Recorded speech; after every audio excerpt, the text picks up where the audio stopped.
নমস্কার সবাইকে আমার ছোট্ট রাঁধুনি ঘরে। কেমন আছো সবাই? যাই হোক, চলো আজকে আমি করব চালের পায়েস। তার জন্য আমি 150 গ্রাম গোবিন্দভোগ চাল ধুয়ে রেখেছি, আর এদিকে আমি 2 লিটার দুধ নিয়ে নিয়েছি লিকুইড। আর লাগছে আমার কাজু বাদাম। আমি কিন্তু পায়েসে কখনোই কিশমিশ দিই না, আমার ভালো লাগে না, তাই আমি কাজু দিয়েই করি। এদিকে আমি 150 গ্রাম চালের মধ্যে না আমি জাস্ট 1 চামচ ঘি দিয়ে ভালো করে আমি চালটাকে মাখিয়ে রাখবো। আরও তোমাদের কাউকে আমার অনেক অনেক ধন্যবাদ, যারা আমার চ্যানেলটা আমার সত্যিই নতুন, যারা দেখছো আমার ভীষণ ভালো লাগে।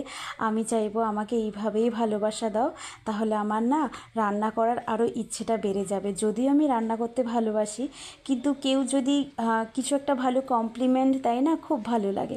যাই হোক, দেখো, আমি এদিকে একটা ডেকচির মধ্যে দুধ গরম করতে দিয়ে দিয়েছি, তার সাথে সাথে আমি ওই যে ঘি দিয়ে চালটা মাখিয়ে রেখেছি সেটাও দিয়ে দিয়েছি। দিয়ে না একটু নেড়ে দেবো, নয়তো কী হয় নিচে লেগে যাওয়ার একটা ব্যাপার থাকে। আবার যেহেতু আমি ঘি দিয়েছি, একটা দলায় পাকিয়ে যেতে পারে। এই দেখো, যেহেতু আমি ঘি দিয়ে মেখেছি না, ওই জন্য ওপর থেকে দেখে একটা লেয়ার পড়বে।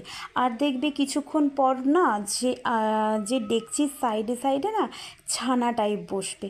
তো সেটাকে কী করতে হয় বলো তো? এই যে দেখো, চামচের সাহায্যে না সুন্দর করে দিয়ে দিলে যেই ডেলা ডেলা পাকাটা থাকে না, খুবই ভালো লাগে। এই যে দেখো, তোমাদের যেমন বলেছি এরকমভাবে আমি কিন্তু কন্টিনিউ করব। বিশ্বাস করো, এরকম করে দেখবে খুবই ভালো হয় পায়েসটা। দেখো, আমার চালটা কিন্তু প্রায় অনেকটা কুক হয়ে গেছে। যাই হোক, ওদিকে আমার চালটা কুক হতে হতে আমি এদিকে চিনিটাকে গলিয়ে নেব ভালো করে। যেহেতু আমি এতে গুড় বা বাতাসা ইউজ করছি না, পুরোটাই চিনি দিয়ে করব, তাই চিনিটাকে না আমি কিছুটা একটু গলিয়ে নেব, আর কিছুটা চিনি এমনি দেবো।